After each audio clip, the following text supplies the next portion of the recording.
Pemirsa, Minahasa Utara menjadi salah satu kabupaten yang akan bertindak sebagai tuan rumah dalam pelaksanaan Pekan Kerukunan Internasional. Provinsi Sulawesi Utara telah ditunjuk oleh Kementerian Agama sebagai lokasi pelaksanaan Konferensi Nasional FKUB ke-6 dan Pekan Kerukunan Antarumat Beragama Internasional.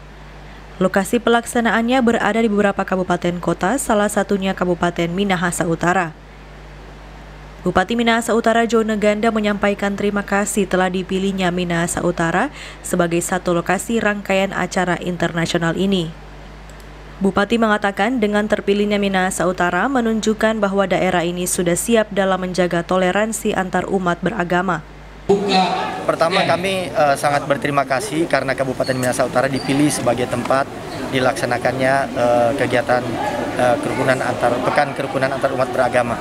Dan ini menunjukkan bahwa Kabupaten Minahasa Utara adalah kabupaten yang sudah siap dalam menjaga toleransi antar umat beragama sehingga dipilih sebagai lokasi untuk diadakan Pekan Kerukunan Antar Umat Beragama. Kabupaten Minahasa Utara akan menjadi tuan rumah Pekan Kerukunan Antar Umat Beragama Internasional pada tanggal 20 November 2021. Paul Bawole melaporkan untuk Kawan Nuwa TV.